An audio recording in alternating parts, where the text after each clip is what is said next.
اور جو لوگ اللہ سے پختہ عہد کر کے اس کو توڑ ڈالتے اور جن رشتوں کے جوڑے رکھنے کا اللہ نے حکم دیا ہے ان کو قطع کر دیتے اور ملک میں فساد کرتے ہیں، ایسوں پر لعنت ہے اور ان کے لیے برا انجام ہے۔ اللہ جس کا چاہتا ہے رزق فراخ کر دیتا ہے اور جس کا چاہتا ہے تنگ کر دیتا ہے، اور کافر لوگ دنیا کی زندگی پر خوش ہو رہے ہیں، اور دنیا کی زندگی آخرت کے مقابلے میں بہت تھوڑا سامان ہے۔ اور کافر کہتے ہیں کہ اس پیغمبر پر اس کے پروردگار کی طرف سے کوئی نشانی کیوں نازل نہیں ہوئی؟ کہہ دو کہ اللہ جسے چاہتا ہے گمراہ کرتا ہے، اور جو اس کی طرف رجوع ہوتا ہے اس کو اپنی طرف کا رستہ دکھاتا ہے، یعنی ان کو جو ایمان لاتے اور جن کے دل اللہ کی یاد سے آرام پاتے ہیں ان کو۔ اور سن رکھو کہ اللہ کی یاد سے ہی دل آرام پاتے ہیں۔ جو لوگ ایمان لائے اور عمل نیک کیے ان کے لیے خوشحالی اور عمدہ ٹھکانہ ہے۔ جس طرح ہم پہلے پیغمبر بھیجتے رہے ہیں اسی طرح اے نبی ہم نے تم کو اس امت میں جس سے پہلے بہت سی امتیں گزر چکی ہیں بھیجا ہے، تاکہ تم ان کو وہ کتاب جو ہم نے تمہاری طرف بھیجی ہے پڑھ کر سنا دو۔ اور یہ لوگ رحمان کو نہیں مانتے۔ کہہ دو وہی تو میرا پروردگار ہے، اس کے سوا کوئی معبود نہیں، میں اسی پر بھروسہ رکھتا ہوں اور اسی کی طرف رجوع کرتا ہوں۔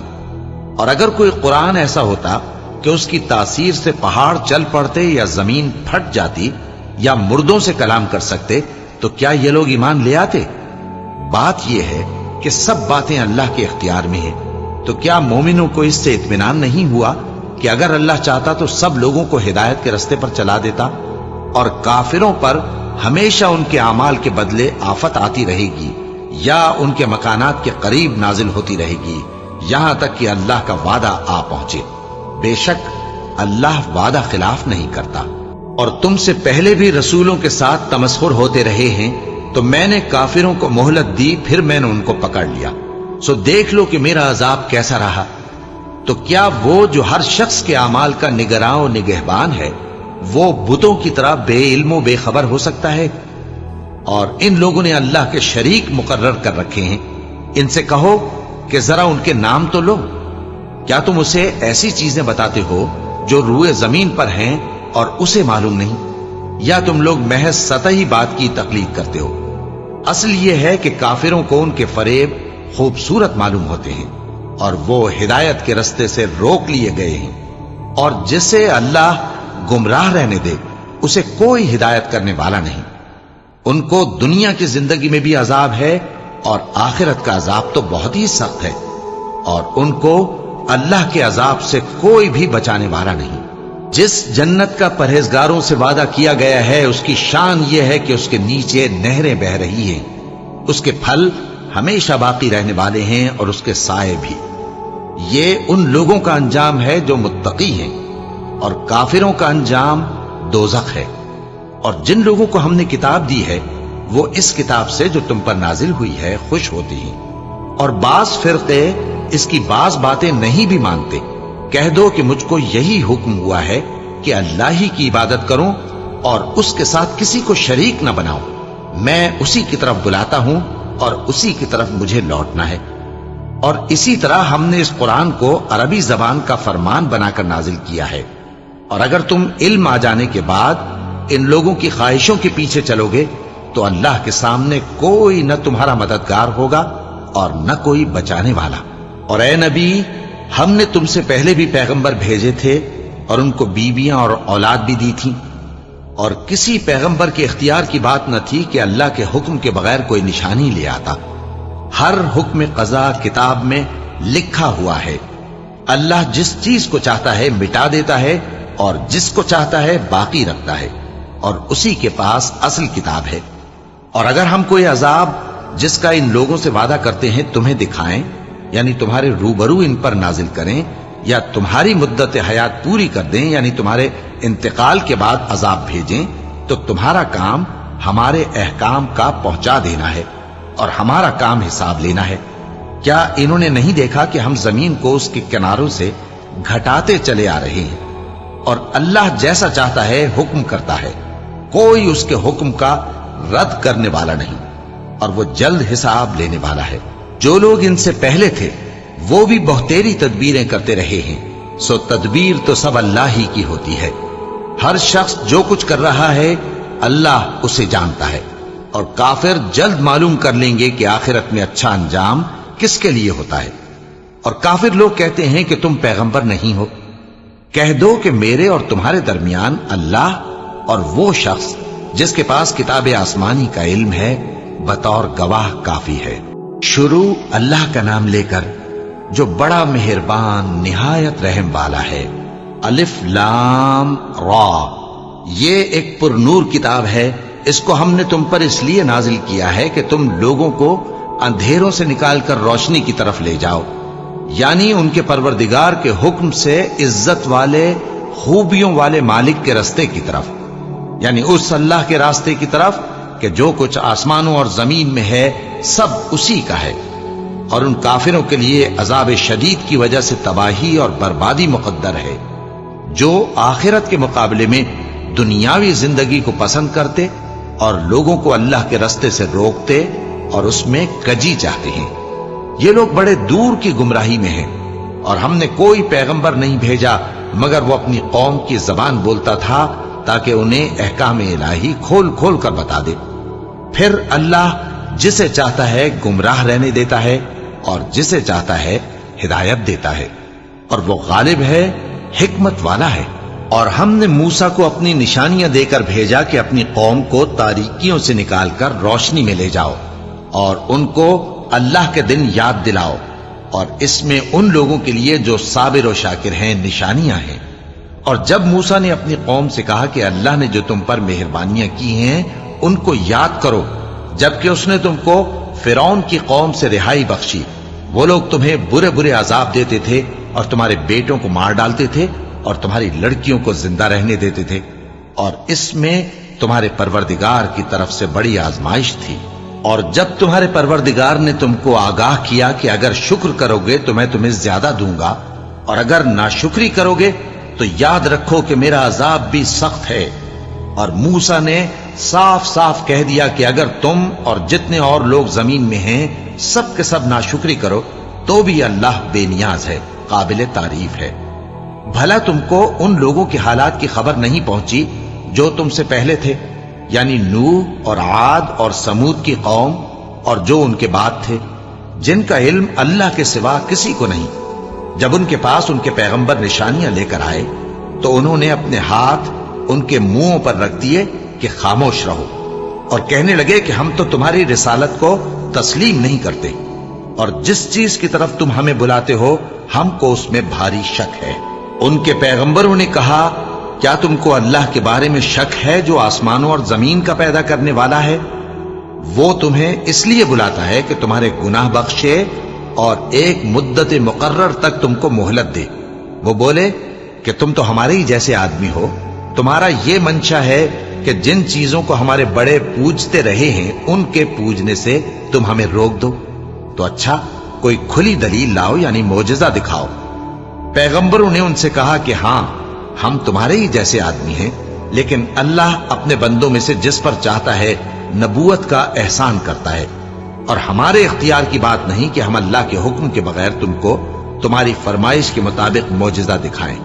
اور اللہ ہی پر مومنوں کو تو بھروسہ رکھنا چاہیے، اور ہم کیوں اللہ پر بھروسہ نہ رکھیں حالانکہ اس نے ہم کو ہمارے دین کے سیدھے رستے بتائے ہیں، اور جو تکلیفیں تم ہم کو دیتے ہو اس پر ہم صبر کریں گے، اور اہل توکل کو تو اللہ ہی پر بھروسہ رکھنا چاہیے۔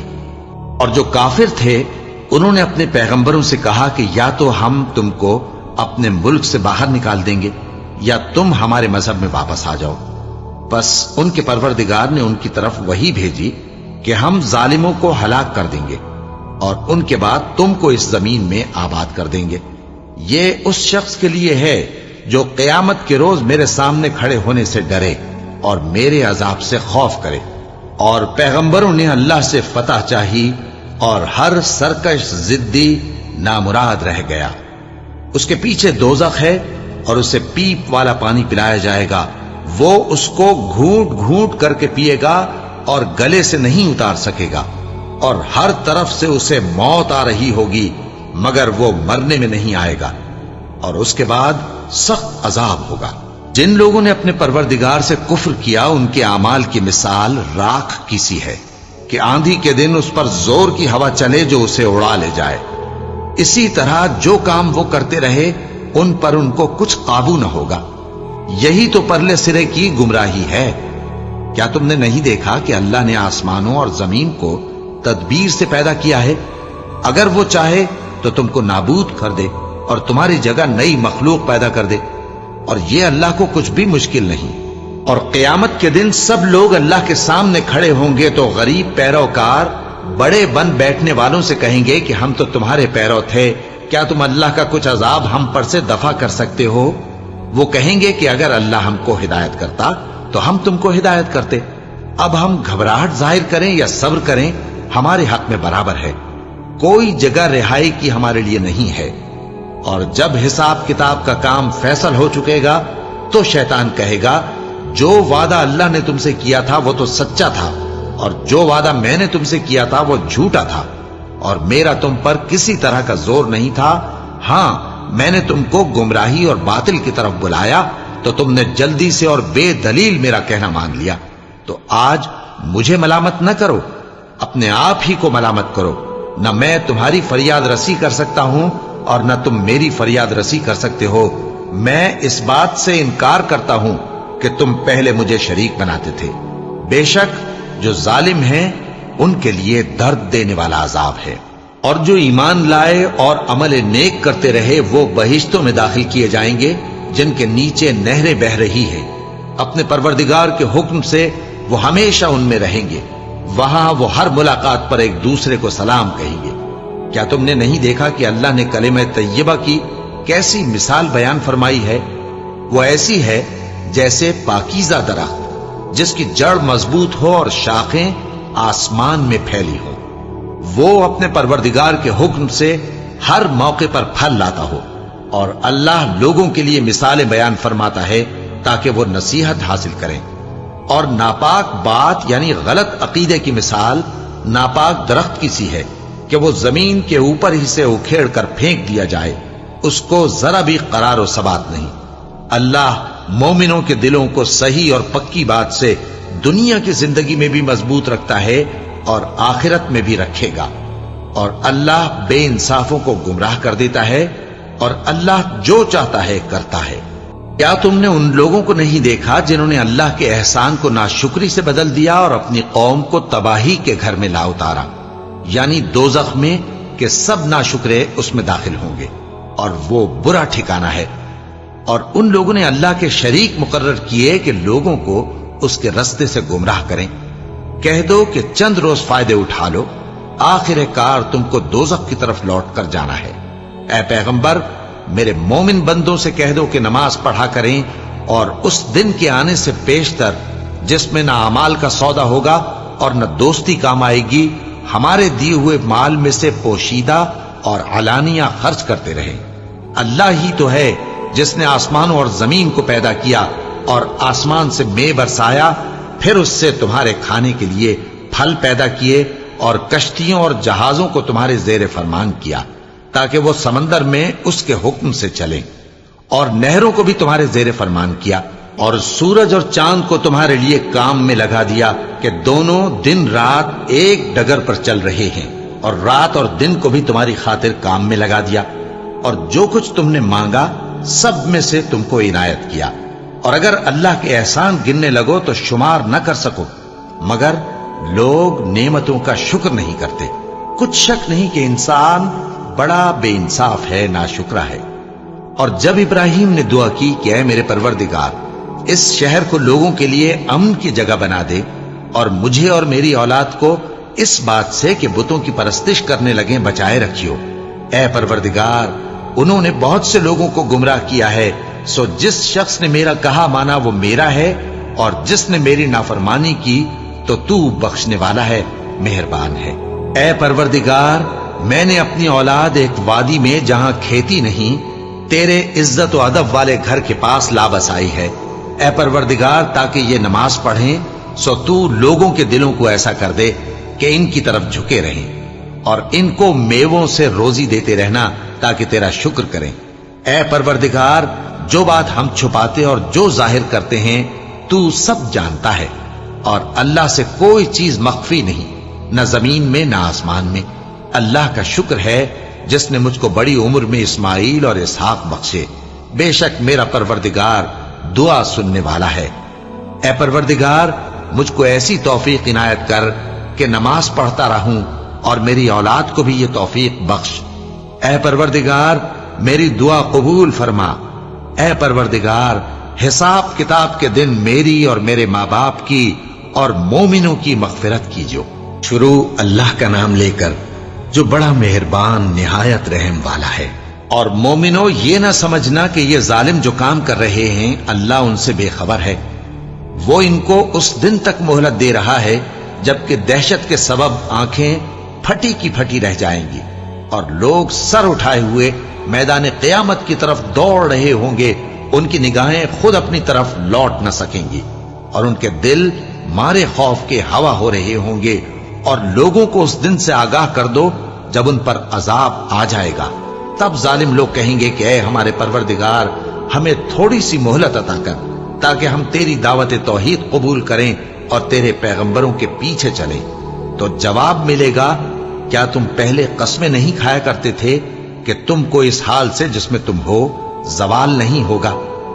اور جو لوگ اپنے آپ پر ظلم کرتے تھے تم ان کے مکانوں میں رہتے تھے، اور تم پر ظاہر ہو چکا تھا کہ ہم نے ان لوگوں کے ساتھ کس طرح کا معاملہ کیا تھا، اور تمہارے سمجھانے کے لیے مثالیں بیان کر دی تھی۔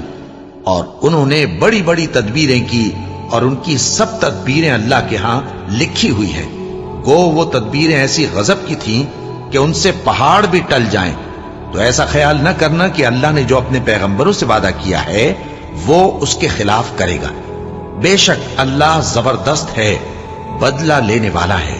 جس دن یہ زمین دوسری ہی زمین بنا دی جائے گی اور آسمان بھی بدل دیے جائیں گے، اور سب لوگ اللہ کے سامنے نکل کھڑے ہوں گے، جو یکتا ہے بڑا زبردست ہے۔ اور اس دن تم گناہگاروں کو دیکھو گے کہ زنجیروں میں جکڑے ہوئے ہیں، ان کے کرتے تارکول کے ہوں گے، اور ان کے چہروں کو آگ لپٹ رہی ہوگی، یہ اس لیے کہ اللہ ہر شخص کو اس کے اعمال کا بدلہ دے۔ بے شک اللہ جلد حساب لینے والا ہے۔